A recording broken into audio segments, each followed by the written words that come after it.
Ma'am Victoria po sana kung hingi ng tulong. Kaya lang ho, nasa ibang bansa ko kasi siya eh. Siguro ho, unti-unti mababayaran ko rin to sa inyo. Yeah. Ang sa akin naman ay opinion lang. Nakikita ko na hirap kang ipagtaguyod yung dalawang anak mo. Paano? Wala kang hanap buhay. Wala kayong tirahan. Eh, paano mo sila mapapalaki ng maayos? Pansamantala lang naman ho siguro to, ma'am. Siguro kung makakaraos din ho kaming mag-iina. Yeah.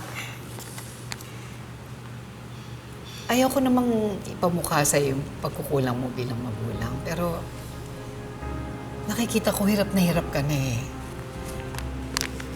Gusto ko itang matulungan. Pwede kong ampunin si Blanca. Papayag ka ba?